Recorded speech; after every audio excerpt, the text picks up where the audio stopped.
ये तस्वीर दिल्ली के यमुना नदी का है, जहां पर दिल्ली में यमुना नदी में प्रदूषण का कहर साफ देखा जा सकता है। इसे लेकर आप और बीजेपी में आरोप प्रत्यारोप भी जारी है। यमुना नदी एक बार फिर से प्रदूषण की चपेट में है। पूरी नदी सफेद झाग से ढक चुकी नजर आ रही है, जिसे दूर से देखने पर ऐसा लगता है मानो नदी बर्फ से ढकी हो।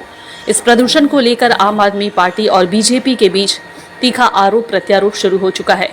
पूर्वी दिल्ली के सांसद हर्ष मल्होत्रा ने कहा है कि यमुना को साफ रखना उनकी जिम्मेदारी नहीं है, जबकि केजरीवाल की पार्टी ने इसके लिए बीजेपी को दोषी ठहराया है। हर्ष मल्होत्रा ने कालिंदी कुंज में स्थिति का जायजा लेते हुए कहा है कि केजरीवाल सरकार सिर्फ यमुना को साफ रखने का झूठा प्रचार करती है। जब लेफ्टिनेंट गवर्नर ने इसे साफ करने का प्रयास किया तो केजरीवाल सरकार ने सुप्रीम कोर्ट में जाकर उन्हें रोकने की कोशिश की। वहीं आपने बीजेपी पर पलटवार करते हुए कहा है कि बीजेपी सिर्फ गंदी राजनीति कर सकती है। हमारी सरकार युद्ध स्तर पर प्रदूषण के खिलाफ लड़ाई लड़ रही है, जबकि उत्तर प्रदेश में गंदा पानी भेजकर बीजेपी यमुना को और प्रदूषित कर रही है। विशेषज्ञों ने चेतावनी दी है कि इस समय किसी को भी यमुना में स्नान नहीं करना चाहिए, क्योंकि नदी में ऑक्सीजन का स्तर भी गिर चुका है। आगामी होने वाले छठ पूजा से पहले हालात सुधरते हैं या नहीं, इस पर सभी की नजर टिकी हुई है। बीजेपी ने सवाल उठाया है कि आप सरकार के पास प्रदूषण रोकने के लिए 1000 करोड़ रुपए का फंड है, फिर भी ठोस काम क्यों नहीं हो रहा है। ये तस्वीर दिल्ली के यमुना नदी का है, जहां पर दिल्ली में यमुना नदी में प्रदूषण का कहर साफ देखा जा सकता है। इसे लेकर आप और बीजेपी में आरोप प्रत्यारोप भी जारी है। यमुना नदी एक बार फिर से प्रदूषण की चपेट में है। पूरी नदी सफेद झाग से ढक चुकी नजर आ रही है, जिसे दूर से देखने पर ऐसा लगता है मानो नदी बर्फ से ढकी हो।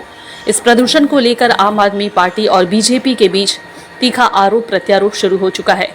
पूर्वी दिल्ली के सांसद हर्ष मल्होत्रा ने कहा है कि यमुना को साफ रखना उनकी जिम्मेदारी नहीं है, जबकि केजरीवाल की पार्टी ने इसके लिए बीजेपी को दोषी ठहराया है। हर्ष मल्होत्रा ने कालिंदी कुंज में स्थिति का जायजा लेते हुए कहा है कि केजरीवाल सरकार सिर्फ यमुना को साफ रखने का झूठा प्रचार करती है। जब लेफ्टिनेंट गवर्नर ने इसे साफ करने का प्रयास किया तो केजरीवाल सरकार ने सुप्रीम कोर्ट में जाकर उन्हें रोकने की कोशिश की। वहीं आपने बीजेपी पर पलटवार करते हुए कहा है कि बीजेपी सिर्फ गंदी राजनीति कर सकती है।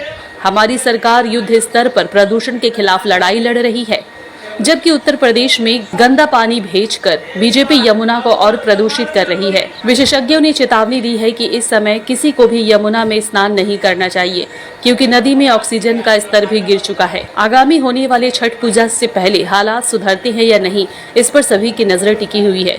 बीजेपी ने सवाल उठाया है कि आप सरकार के पास प्रदूषण रोकने के लिए 1000 करोड़ रुपए का फंड है, फिर भी ठोस काम क्यों नहीं हो रहा है।